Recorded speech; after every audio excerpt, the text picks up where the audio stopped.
Hi guys, so today I wanted to talk to you about The Working Dead. And no, it is not a typo or a mistake. This isn't about the TV series. I am talking about a wide group of people who we tend to forget when we're talking about the Great Resignation and its long-lasting effects. The ones who were left behind.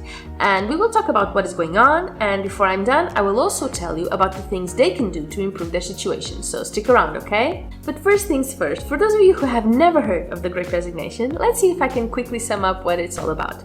It started about February of 2021, and what is happening is millions of people are quitting their jobs for all sorts of different reasons. Just to give you an idea, about 3% of the entire US workforce quit in September alone. That is like 4.4 million workers because they felt mistreated, undervalued, and underpaid, because they want to be able to work from home and have more flexible working arrangements, because they want to make their dreams come true and start their own businesses. You know, there is a whole list I can give you, but I think the best thing for you to do is to watch the other 5 videos I've made about the Great Resignation, so you will know all about it. My point is, it's undeniable that there was a collective mind shift after the pandemic hit. You know, we were confronted with our own mortality, which in turn led many to evaluate what they were doing with their time on this earth. And for some of those, that was enough to actually do something about it and try and improve their lives in any way they can.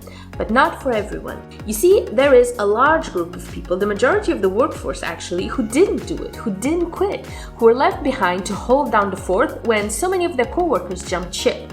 And why did they stay? Is it because they're happy and fulfilled? Not exactly.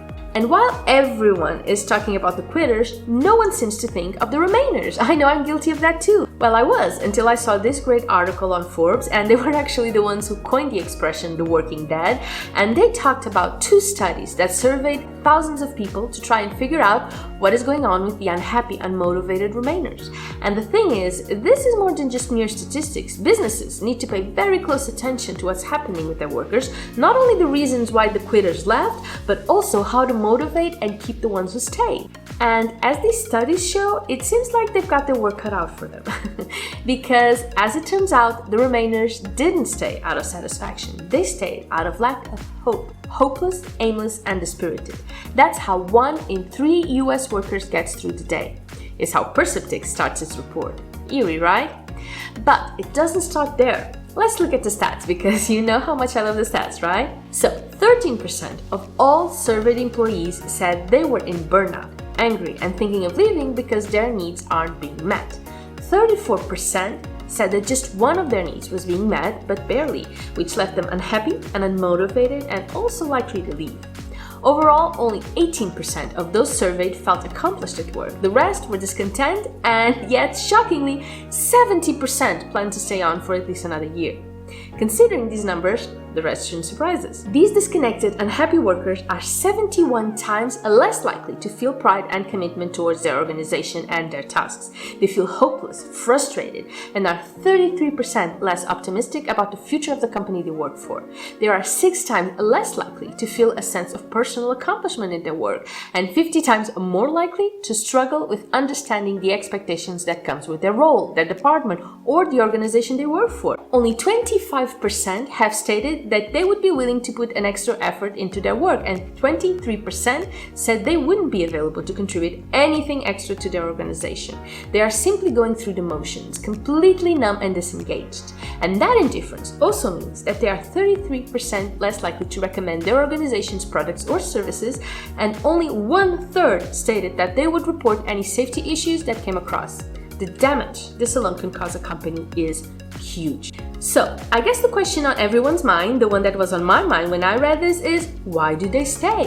Why don't they just do like so many others have done and leave? The job market is hot right now, and workers are calling the shots, so why not make a run for it? Well, there's a LinkedIn survey from 2020 that may help explain it. It reported that 50% of all surveyed employees said that they felt pressure to stay on because they were the family's primary provider. 55% don't switch because they worry they would have to start with less paid time off, but a staggering 71% stated it was a matter of comfort. They felt like it was just easier to stay on than to start something new.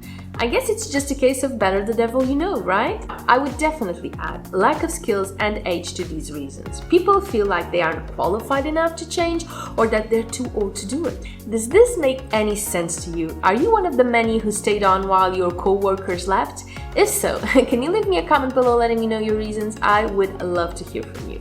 You can also comment on what you'd like me to talk about for the next video for this series, if there is anything you'd like me to look into. So my guess is things are getting worse and worse for these working dead, because as more and more people quit, their places just get fuller and fuller, because even if the vacancies are getting filled, which a lot aren't, it still takes up to 6 to 9 months for new employees to become fully effective. Do you see why they're called the working dead?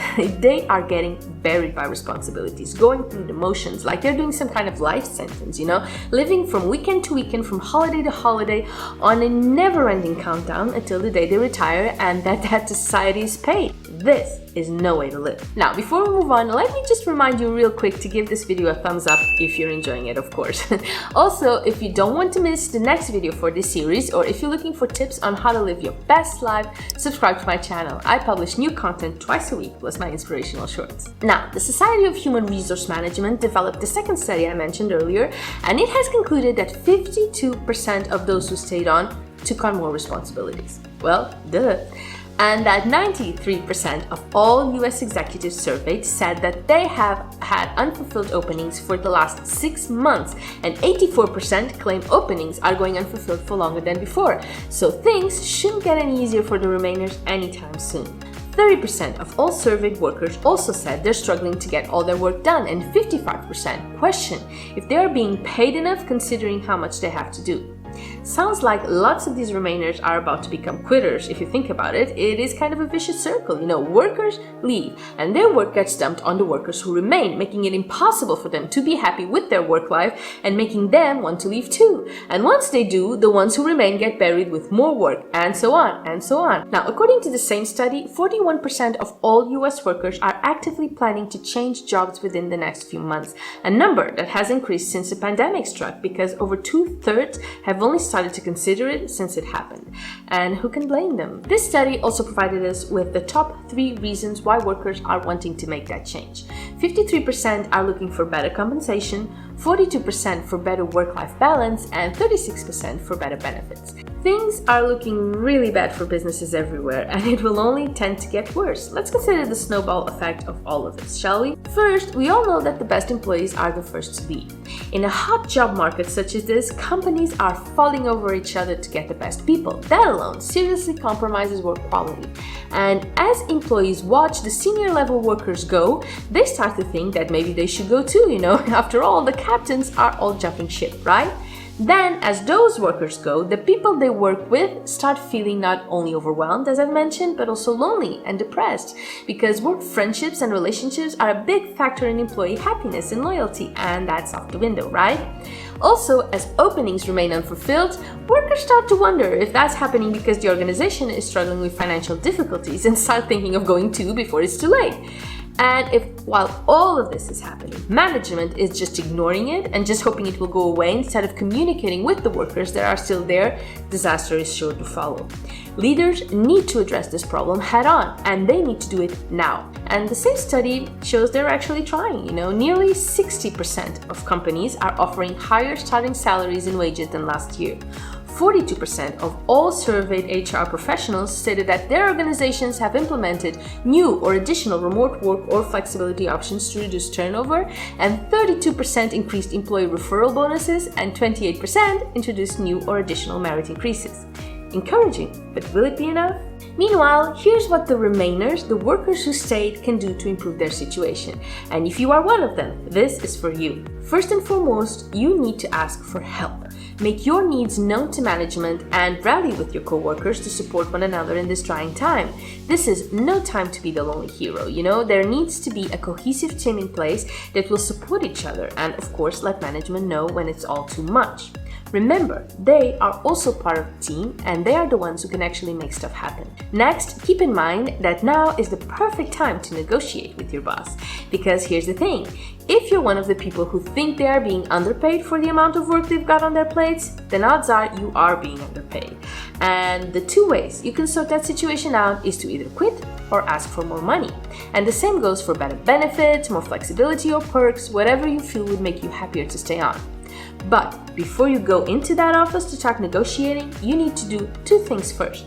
Make a list of the things you want and add a ranking to them, because odds are you won't get them all, so you may as well decide beforehand which are a priority for you and which you can live without. And of course, decide if you're ready to leave if your boss doesn't play ball. Because let's face it, the only way your boss will take you seriously is if they realize you are ready to walk away if your needs aren't being met. Because if they wanted to give stuff to you, they probably would have done it before, right? I would also advise you to prepare some arguments beforehand, things you can counter-argue with. Also, don't expect that decision to be immediate. Negotiations take time and often they can't decide for themselves. Now, this next one is, I admit, an obvious one. As a remainer, regardless of the reason why you decided to stay on, you should definitely explore your options. I have said it before and I will say it again. The job market is hot right now. It is an employee market and there are just so many openings available, and you never know if one of those is meant for you. Plus, remember, exploring isn't committing, and knowing your options is a great knowledge to have when you're negotiating with your boss. But even if you aren't ready to move on, explore anyway. Why should you limit yourself? Why should you keep yourself from fulfilling all of your potential? Right now, there is a market that is favoring workers over employers. When have you ever seen that? When do you think it will happen again? Not soon, I can tell you that right now, so don't miss this opportunity. Even if it's to know you are exactly where you're supposed to be and that you want to continue, no FOMO inside. Now, if you need further convincing, I highly recommend that you watch this video about how to know if you are ready to quit your job. See if the reasons I mentioned resonate with you or if you're still not quite there yet. In fact, watch all the videos to know how to quit the right way and what employers are doing to retain their workers and hire new ones. That is it for me today, and I will see you over there. Bye bye!